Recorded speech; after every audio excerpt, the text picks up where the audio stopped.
नमस्ते फ्रेंड्स, मेरा नाम राहुल पांडे है और यूपी पीसीएस 2024 की परीक्षा में मेरा चयन जिला दिव्यांगजन कल्याण अधिकारी डिस्ट्रिक्ट हैंडीकैप्ड वेलफेयर ऑफिसर के पद पर हुआ है। और मैं एक वर्किंग एस्पिरेंट रहा हूँ हमेशा से।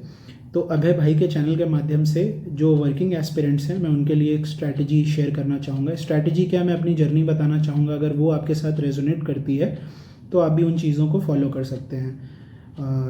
ये स्ट्रैटेजी मेरे लिए काम की फ़िलहाल। तो अगर आपको इसमें से पैरेलल्स मिलते हैं तो आप इसको फॉलो कर सकते हैं। थोड़ा सा अपनी जर्नी के बारे में बता देता हूँ। 2000 मैं एनआईटी राउरकेला से मैंने सिविल इंजीनियरिंग में बीटेक की है। 2014 का पास आउट हूँ। कॉलेज से मेरा प्लेसमेंट एक मल्टीनेशनल कंपनी में हो गया था, कोलकाता बेस्ड मल्टीनेशनल कंपनी में। वहाँ मैंने 2 साल काम किया और साथ ही साथ मैंने काफ़ी सारे इंजीनियरिंग रिलेटेड सरकारी एग्ज़ाम्स दिए हुए थे। उसी कड़ी में मेरा selection senior section research engineer के पद पर हो गया आरडीएसओ लखनऊ में। आरडीएसओ रेलवेज़ की रिसर्च और डिज़ाइन विंग है। तो यहाँ पे मैं 2016 से काम कर रहा हूँ। मतलब मेरे को 10 साल यहाँ हो गया और 2 साल प्राइवेट जॉब हो गया। सिविल्स की प्रिपरेशन मैंने 2022 से स्टार्ट करी है। 2022 की जनवरी से मान लीजिए, जब यूपीएससी का नोटिफिकेशन आया था। तो 22-23 2 अटेम्प्ट मैंने यूपीएससी के दिए, बट वहाँ मेरा मतलब नहीं हो पाया। वहाँ मैंने कभी मेंस ही नहीं लिख पाया था। वहाँ मेरा प्री स्टेज पे नहीं होता था। पहली बार में तो तैयारी ही नहीं थी।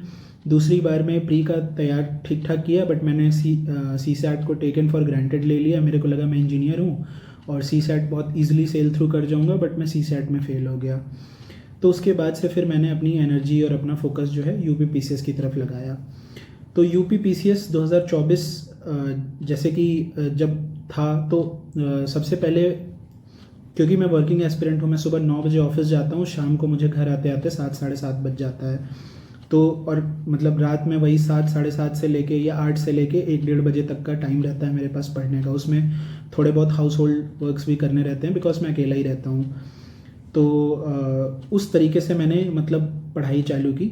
तो सबसे पहले मैंने प्री के लिए बता देता हूँ। प्री के लिए मैंने क्या किया कि मैंने एंशियंट और मिडीवल घटना चक्र से पढ़ा।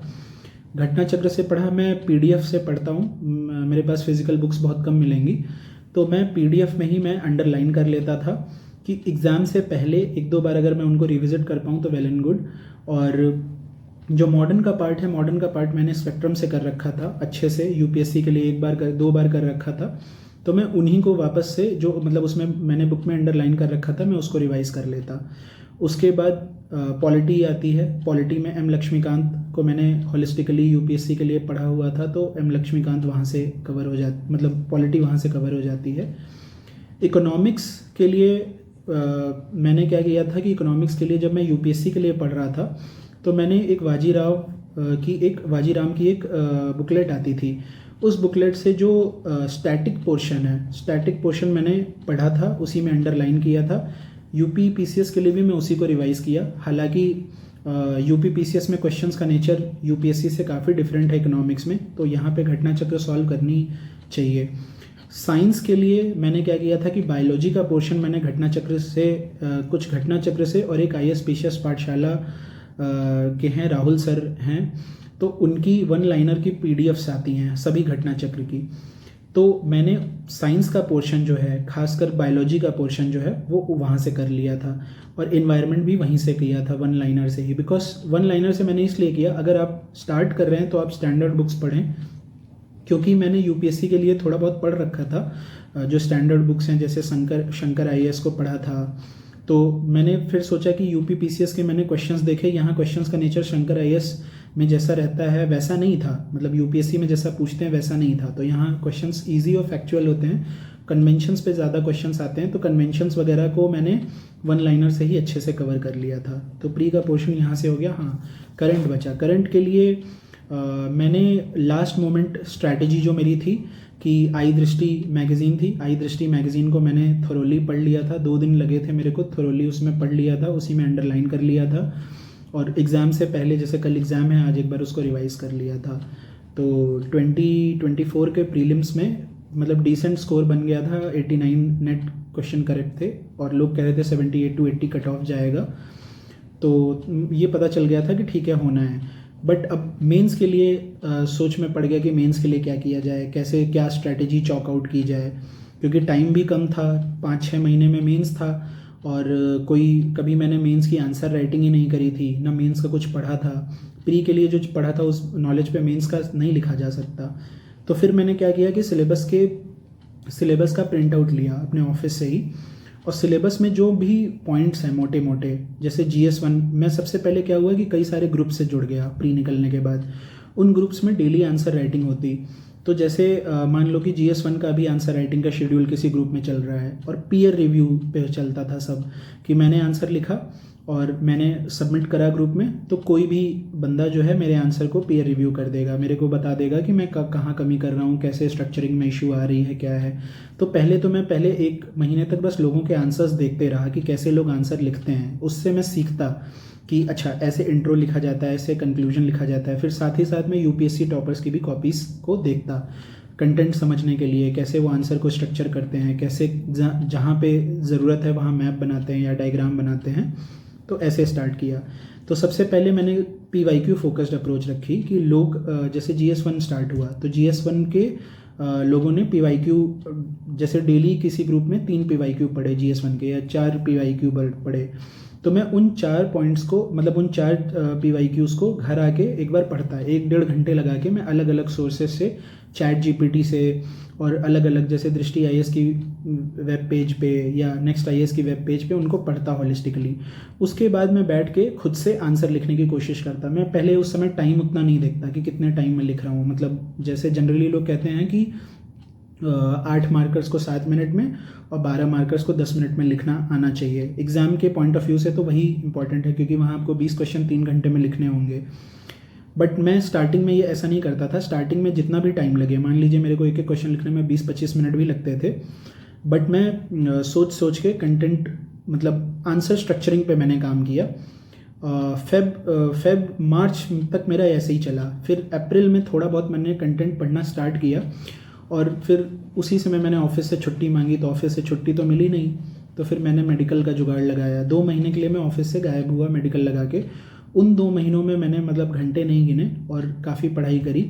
तो जितने भी GS के जो भी क्या था कि सभी GS के टॉपिक्स, GS 1, 2, 3, 4, 5, 6, तो GS 1 to 4 मैंने बहुत कायदे से ओनली IAS प्रहार की बुकलेट से पढ़ी। जो ओनली IAS प्रहार में अगर कोई टॉपिक ऐसा रह जाता जो मुझे लगता कि नहीं है, वो मैं फिर ChatGPT का यूज़ करता या ऐसे गूगल करता। गवर्नमेंट डेटा अगर, मतलब क्योंकि आजकल क्या है कि ये जो मटेरियल्स भी आ रहे हैं ये भी AI जनरेटेड ही कंटेंट इसमें रहता है, तो कई बार ये अपडेटेड नहीं रहते हैं। तो मैं क्या करता कि फिर ऑनलाइन, मतलब अगर गवर्नमेंट वेबसाइट पे जा सकता हूँ तो ठीक है, वरना गूगल करके 2-3 रिसोर्सेज से देख लेता कि क्या एक्चुअल डेटा है और उसको लिख लेता। पढ़ता मैं ऐसे कि मेरे को पता था कि मेरे को दोबारा मैं नोट्स नहीं बना सकता, इतना कम टाइम है। 60 दिन में आपको 6 GS के पेपर्स कवर करने हैं, हिंदी और ऐसे भी कवर करना है 65 दिन में। तो फिर मैं क्या करता कि जैसे मैंने एक GS1 का उठाया, GS1 के 3-4 PDFs हैं अलग अलग, जिसमें कि आपका पोस्ट इंडिपेंडेंस भी आ रहा है, वर्ल्ड हिस्ट्री भी आ रहा है, और उसके बाद जो मेजर टॉपिक है, हिस्ट्री का टॉपिक तो है ही, आर्ट एंड कल्चर का है ही, ज्योग्राफी का है ही, तो उनको मैं पढ़ता। एक राउंड जैसे पढ़ लिया, और एक राउंड जब मैं उसको पढ़ता तो उसके बाद मैं उसको एक्टिव रिकॉल की कोशिश करता। क्या होता है कि जब हम एक्टिव रिकॉल करते हैं, बार बार एक्टिव रिकॉल करने की कोशिश करते हैं, तो वो इन्फॉर्मेशन हमारे मेमोरी में इनकोड हो जाती है।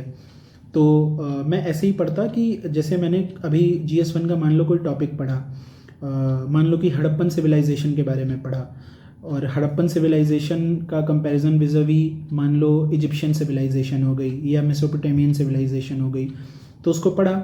और 1 घंटे के बाद फिर मैं आंखें बंद करके ना उसको रिकॉल करने की कोशिश करता कि क्या क्या मेजर पॉइंट्स थे। अगर डिटेल्स, छोटे डिटेल्स नगेट्स नहीं भी याद आ रहे हैं तो मेजर डिटेल्स क्या थी। फिर अगले दिन जब मैं दोबारा टेबल पे पढ़ने बैठता तो कल के पूरे दिन में जो मैंने पढ़ा है उसको एक बार ऊपर से, मतलब 10-15 मिनट, आधे घंटे में मेजर जो हेडलाइंस है वो याद करने की कोशिश करता कि क्या हेडलाइन पढ़ी थी। चैप्टर पहले याद करने की कोशिश करता, फिर उसमें क्या क्या हेडलाइंस थे वो याद करने की कोशिश करता।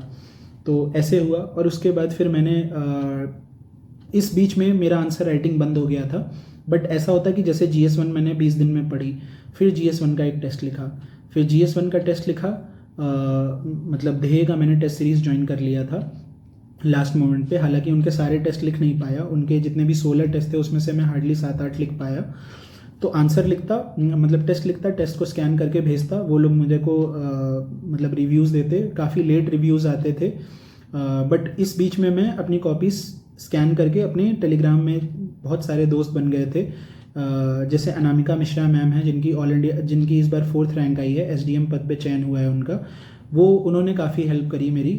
उनको मैं आंसर्स लिख के भेजता, वो उसमें मतलब जो भी कमियां हैं या जो भी अगर अच्छा लग रहा है तो अप्रिशिएशन भी उसमें वो बता के मुझे भेज देती। और फिर मतलब उससे क्या है कि मेरे को एक समझ में आ गया कि हाँ मैं सही बात पे जा रहा हूँ, और फिर ऐसे ही लिखते रहा। GS5 GS6 के लिए मैंने क्या किया कि GS5 GS6 के लिए मैंने टेराक्वेस्ट का टेराक्वेस्ट का रट्टा मार करके उन्होंने निकाला था 50 से 60 पेज का। वो 50 से 60 पेज का मैंने PDF प्रिंट आउट कर लिया, और उसके बाद एक तरफ मैं अपने टैबलेट पे टैबलेट पे मैंने जो भी, जैसे कि PW ने भी अपनी रिवीजन बुकलेट निकाली थी, तो PW के रिवीजन बुकलेट से जो मोटे मोटे पॉइंट्स मिलते और जो इसमें मिलते सेम टॉपिक में, अगर उसमें कोई मिसमैच रहता तो मैं उसको गूगल करता, अगर मिसमैच नहीं रहता तो मैं उसको एज इट इज़ पढ़ लेता और 1-2 बार पढ़ के उसको याद करने की कोशिश करता। तो ऐसे ही मतलब मैंने GS5-6 करा। और हिंदी के लिए मैंने मतलब मेरे पास टाइम भी कमी थी, 2 दिन में मैंने पूरी हिंदी पढ़ी। तो 2 दिन में मैंने क्या किया कि जितने भी लेटर के फॉर्मेट्स हैं उनको 2 बार अपने से हाथ से लिख के देखा। और ग्रामर पोर्शन SDM रवीश हैं, उनकी नोट्स, मतलब उनकी एक नोट्स थी टेलीग्राम पे, उससे मैंने 2-3 बार उसका ग्रामर पोर्शन पढ़ लिया और उसी बेसिस पे एग्ज़ाम दिया। ऐसे भी मतलब ऐसे ही एक ऐसे मैंने एग्ज़ाम के पहले लिखा था, कल एग्ज़ाम है, आज ऐसे लिखा और मतलब एग्ज़ाम में जाके लिख लिया। तो सबसे इम्पॉर्टेंट है कि मतलब आप जो पढ़ रहे हो आप ऐसे पढ़ो कि मतलब आपको अगर आपके पास टाइम है, जैसे मेरे पास टाइम की कमी थी, अगर आपके पास टाइम है तो उसको अच्छे से आप रिवाइज़ कर करके पढ़ो, नोट्स बना लो, शॉर्ट नोट्स बना लो। बट अगर आपके पास टाइम नहीं भी है तो डरने की बात नहीं है, आप PDF में ही मार्क कर लो और वापस उसको रिविज़िट करो, और कोशिश करो कि पहली बार में ही ऐसा पढ़ें, पहली बार में ही ऐसा इंटरकनेक्ट करके, मतलब थोड़ा डे ड्रीमिंग कर करके भी पढ़ सकते हैं, बट वो डे ड्रीमिंग मतलब सब्जेक्ट मैटर से रिलेटेड होनी चाहिए। तो जैसे क्या है कि फिर आपका ब्रेन खुद ही कनेक्शंस फॉर्म करता है। जब आप डिफरेंट टॉपिक्स, जैसे एक टॉपिक पढ़ा फिर अलग टॉपिक पे गए, तो अगले टॉपिक से प्रीवियस टॉपिक को रिलेट करने की भी कोशिश करोगे, तो फिर वहाँ क्या होता है कि वहाँ एनकोडिंग का प्रोसेस होता है और इन्फॉर्मेशन जो है दिमाग में ज़्यादा लंबे समय तक रहती है। और जैसे जो वर्किंग एस्पिरेंट्स हैं उनके लिए एक चीज़ और है कि सबसे बड़ी प्रॉब्लम ये होती है ना कि ये UP PCS का एग्ज़ाम साइकिल काफ़ी लंबा चलता है। तो तैयारी के दौरान आपको हमेशा मतलब हर दूसरे तीसरे दिन ये ख्याल आएगा कि यार क्या मैं पढ़ रहा हूँ, छोड़ देता हूँ। बिकॉज आप 3 दिन पढ़ोगे, ये एग्ज़ाम ऐसा है कि ये मैराथन है, ये स्प्रिंट तो है नहीं, तो आप 3 दिन अपने फुल फ्लेजेड एफर्ट देके पढ़ोगे। उसके बाद चौथे दिन आपको लगेगा कि यार जॉब कर तो रहा हूँ, सैलरी आ तो रही है, तो मैं क्यों पढ़ूँ, मतलब। तो फिर वहाँ पे आपका वाई और इंटरनल मोटिवेशन स्ट्रांग होना चाहिए कि आपको क्यों करना है। तो ये 2 चीज़ें बहुत इंपॉर्टेंट हैं। और जितना ज़्यादा आप जैसे अभी तो 26 का अटेम्प्ट दूर है, 8 महीने हैं, तो आप प्री प्लस मेंस की इंटीग्रेटेड तैयारी करिए। अभी क्या करिए कि अक्टूबर नवंबर दिसंबर, ठीक है, सितंबर एंड तक आप प्री और मेंस दोनों को साथ लेके चलिए, जिसमें आप 40% टाइम प्री को दीजिए, 60% मेंस को दीजिए। बिकॉज UP PCS में मेंस ही सबसे इंपॉर्टेंट है, मेंस ही आपकी रैंक और आपकी सर्विस डिसाइड करेगा। और बट प्री भी इतना आसान अब रह नहीं गया है, बिकॉज 25 वाले अटेम्प्ट में मेरा प्री नहीं हो पाया था, मतलब मैंने ही कुछ गलती कर दी थी OMR फिलिंग वगैरह में, जिसके कारण मेरा प्री हो नहीं पाया था। तो वहाँ आपको लापरवाही नहीं करनी है। प्री के लिए आप घटना चक्र को अच्छे से पढ़ें थोरोली, स्पेशली हिस्ट्री की, ज्योग्राफी की, साइंस की, इन्वायरमेंट की, ये 4 घटना चक्र तो आप अच्छे से करें। अगर आप शॉर्ट नोट्स बना सकते हैं तो शॉर्ट नोट्स बना लें, वरना PDF में मार्क करना चाहें तो PDF में मार्क कर लें। करंट अफेयर्स के लिए डेली करंट अफेयर्स या डेली अखबार अगर नहीं पढ़ पाते तो कोई दिक्कत की बात नहीं है। वैसे तो स्टैंडर्ड ये है कि एक मंथली सोर्स को फॉलो करें और लास्ट में एक ईयरली सोर्स को फॉलो कर लें। जिनसे नहीं हो पाता वो लास्ट में आई दृष्टि को भी अगर थोरोली पढ़ लें तो करंट अफेयर्स में मान लो आपको 35 से 40 क्वेश्चन आते हैं, तो उससे 25-30 क्वेश्चन हो जाते हैं, 25 हो जाते हैं। आपको स्टैटिक पे ध्यान देना है, क्योंकि स्टैटिक से ही आपका, चाहे UPSC हो चाहे UP PCS हो, दोनों में अगर आपका स्टैटिक स्ट्रांग है, अगर उसमें आपका हिट रेट 90% है, तो फिर करंट में अगर आप 50-60% भी कर लेते हो तो आपका कट ऑफ पार हो जाएगा। और मेंस के लिए आपको क्या करना है कि मेंस के लिए सिलेबस के जितने भी पॉइंट्स हैं, जितने भी थीम्स हैं, जितने भी माइक्रो थीम्स हैं, PYQ का एनालिसिस करने के बाद उन सभी थीम्स पे आपके पास 1 पेजर या 2 पेजर नोट्स होने चाहिए। उन नोट्स में आप 1-2 इंट्रोडक्शन अपने से लिख के रख लो, चैट GPT का यूज़ कर लो, जेमिनाई का यूज़ कर लो। उनसे आप ऐसे इंट्रोडक्शन लिख लो, जैसे एक कंटेक्स्ट बेस्ड इंट्रो लिख लो। डेफिनेशन बेस्ड तो खैर इतना पढ़ोगे तो धीरे धीरे डेफिनेशन बेस्ड इंट्रो लिखना तो आ ही जाएगा। कंटेक्स्ट बेस्ड और डेटा बेस्ड एक इंट्रो तैयार हो। कंक्लूजन भी ऐसा ही हो कि जिसमें एक टिंज ऑफ ऑप्टिमिज्म हो, और फिर बीच के जो मतलब पॉइंट्स हैं उनके लिए सब्सटैंशिएट करने के लिए डेटा हो आपके पास। तो ऐसे करके अगर आप हर टॉपिक का नोट्स बना लो और उसको मतलब फाइनल रिवाइज करते करते और उसमें और वैल्यू एडिशन करते करते कंप्रेस होके हर GS का 40 से 50 पेज का आपके पास नोट्स होना चाहिए। वो जो है आपके लिए मतलब एक सीक्रेट वेपन है, एक बूस्टर है। उसको ही आप एग्ज़ाम के दिनों में मतलब मेंस के समय में, इतना कम टाइम होता है, उन्हीं को रिवाइज़ कर पाओगे। ये मैं नहीं कर पाया था। मैंने जैसे GS1 पढ़ा, पूरी बुकलेट पढ़ी, और पूरी बुकलेट पढ़ने के साथ जैसे जो टॉपिक मेरा पूरा होता गया उसका मैं PYQ लिखता गया। तो मैंने लास्ट दिन में सिर्फ और सिर्फ वो जो PYQs अपने से लिखे थे, अपने हाथ से लिखे PYQs, उन्हीं को मैं 1-2 बार पढ़ पाया। और थोड़ा बहुत क्या था कि जैसे जो मैंने जो PDFs पढ़ी थी उसमें मैंने अंडरलाइन किया था या साइड में अपनी हैंड राइटिंग में कुछ स्क्रिबल किया था, कुछ डेटा लिखा था, उनको मैं ऊपर ऊपर देख पाया। तो मतलब इतना ही टाइम मैं दे पाया। और क्योंकि 26 का अटैम्प्ट अभी है और आप लोग जो भी तैयारी करना शुरू कर रहे हो, अभय भाई जो हैं बहुत अच्छा इनिशिएटिव लाए हैं। इनके टेलीग्राम चैनल पे इन्होंने अपना धीरे धीरे सारा नोट शेयर कर रहे हैं, जो कि मैं भी देख रहा हूँ, काफ़ी कॉम्प्रिहेंसिव है।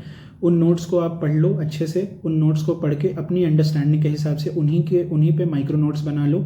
स्पेशली उन टॉपिक्स पे तो ज़रूर बनाओ जो आप बार बार भूलते हो, और उनको मल्टीपल टाइम्स रिवाइज करो। आंसर राइटिंग करो। अभी प्री दूर है तो अभी अक्टूबर तक आप डेली 2-2 आंसर लिख सकते हो। PYQs देखो, PYQs के बेसिस पे 2 या 3 आंसर लिखो। अभी टाइम फ्रेम में नहीं लिख पा रहे हो, कोई बात नहीं, बस लिखना शुरू करो, लिखने का इनर्शिया ख़त्म करो।